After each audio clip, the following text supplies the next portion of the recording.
یزید کی لشکر جو امام حسین کے مقابلے میں آیا، امام حسین کے لشکر کی تعداد 72 تھی، تو یزید نے 22,000. مجھے بتائیے 72 کا 22,000 سے کو مقابلہ ہوتا ہے؟ عمر بن سعد نے پھر عبید اللہ ابن زیاد کو لکھا کہ 22,000 بندے تھوڑے ہیں، کچھ بندے زیادہ بھیج. تو عمر بن سعد کو عبید اللہ ابن زیاد کہنے لگے کہ تم پاگل تو نہیں ہو گیا، 72 کے لشکر کا 22,000 بھیجا، اور کتنا بھیجوں؟ تو اس نے کہا تمہیں یہ نہیں پتا یہ لوگ کون ہیں؟ یہ مولا علی شیر خدا کی اولاد ہے. ان میں ایک ایک شخص ایسا ہے جو 1,000 کے مقابلے میں لڑنا جانتا ہے. تو یہاں کمزوری دکھائی جاتی ہے. ہمارے بچے سمجھنے لگے ہیں کہ یہ شاید کوئی ایسی داستان ہے، اور اس طرح کا ماحول ٹی وی پہ میں دیکھ رہا تھا، اس طرح کا ماحول بنایا جاتا ہے جیسے کوئی خوف ہے. یعنی واقع کربلا کوئی ایسا واقعہ جسے دیکھ کے خوف طاری ہو جائے، بچے راتوں کو ڈرے. وہ اکیلے درخت دکھائے جا رہے ہیں اور تیر دکھائے جا رہے ہیں. وہ یار کیا قوم کی تربیت کر رہے ہیں؟ واقع کربلا حوصلے کا نام ہے، دلیری کا نام ہے. سنیں بات اصل میں کیا تھی، بڑے ٹھنڈے دماغ سے میری بات کو سمجھیے گا. حضرت مولا علی شیر خدا کے بعد مسلمانوں کے متفقہ امیر بنے تھے حضرت امیر معاویہ. انہیں امیر کس نے بنایا تھا؟ امام حسن نے. حضرت علی کے بڑے صاحبزادے حضرت امام حسن نے ان سے صلح کی، انہیں خلافت دی. اور صحیح بخاری میں نبی پاک نے فرمایا تھا میرا بیٹا حسن سردار ہے، جب مسلمانوں کی جماعتوں میں لہو بہ جائے گا تو حسن ان کی صلح کرا دے گا. وہ صلح امام حسن نے کرائی. جناب امیر معاویہ امیر بن گئے. حضرت امیر معاویہ رضی اللہ تعالیٰ عنہ بڑا پیار کرتے تھے نبی پاک سے، بڑا احترام کرتے تھے حضور کے خاندان کا. ان کی جو اجتہادی خطائیں ہیں وہ اپنی جگہ پہ موجود ہیں. چونکہ امام حسن نے ان سے صلح کر لی، لہذا ہم بھی ان کے بارے میں کوئی جملہ کہنے کے مجاز، ہماری مجبوری امام حسن ہے. اس لیے کہ جسے امام حسن صحیح کہے پھر امام حسن کے ماننے والے کو اسے غلط نہیں کہنا چاہیے. حضرت امیر معاویہ رضی اللہ تعالیٰ عنہ کا جب وصال ہوا تو حضرت امام حسن پہلے ہی ان سے وصال کر گئے، آپ کو زہر دے دیا کہ آپ شہید ہو گئے. امام حسین موجود تھے. تو یزید کے بارے میں لوگوں نے کہا جناب امیر معاویہ سے کہ یہ ٹھیک ہے، مناسب ہے اور بہادر ہے، دلیر ہے، وہ جو ہوتے ہیں نا خوش آمدی ٹولہ. تو حضرت امیر معاویہ کے گرد بھی کچھ ایسے لوگ تھے، انہوں نے آپ سے کہا کہ یزید کو نامزد کر دے. تو آپ نے یزید کو بلایا، حوالہ مجھ سے دیکھ لیجئے گا. بلا کے فرمایا کہ 3 بندوں کے سامنے اپنی خلافت پیش کرنا، اگر وہ تجھے مان جائیں تو امیر بن جانا، نہ مانے تو چپ کر کے گھر بیٹھ جانا. وہ 3 بندے کون ہیں؟ جناب عبداللہ ابن عباس، حضرت عبداللہ بن زبیر اور امام حسین رضی اللہ تعالیٰ. یہ وصیت فرمائی جناب امیر معاویہ. ہوا یہ کہ یزید جب امیر بنا نا، 2-3 چیزیں ہوتی ہیں جب کسی بندے کو قابو کرنا ہوتا ہے، 2-3-4-5 چیزیں ایسی ہوتی ہیں جس سے بندہ قابو آتا ہے. تو اس نے بھی فوری طور پہ یزید نے دیکھا میرے لیے مسئلہ کیا بن سکتا ہے. ولید بن عتبہ اس وقت مدینے کا گورنر تھا. یزید نے اس کو خط لکھا کہ امیر عرب کا رواج آج بھی ہے کہ جب تک نئے خلیفہ کی بیعت نہیں ہو جاتی پرانے کے انتقال کی خبر ہی نہیں دیتے، اس کو رکھے رکھتے ہیں. یہ ان کا طریقہ ہے. وہ کہتے ہیں کہ ولی عہد اچھی طرح قبضہ کر لے پھر بتائیں گے.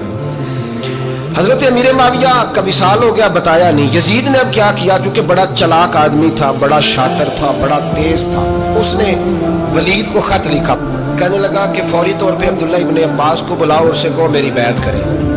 یہ جو بیعت ہوتی تھی نا، یہ بھی سن لے کیا ہوتی تھی. یہ بیعت حلف ہوتا تھا کہ میں اللہ رسول کے نام پہ حلف دیتا ہوں کہ میں یزید کی اطاعت کروں گا، میں اس کے خلاف کوئی بغاوت نہیں کروں گا.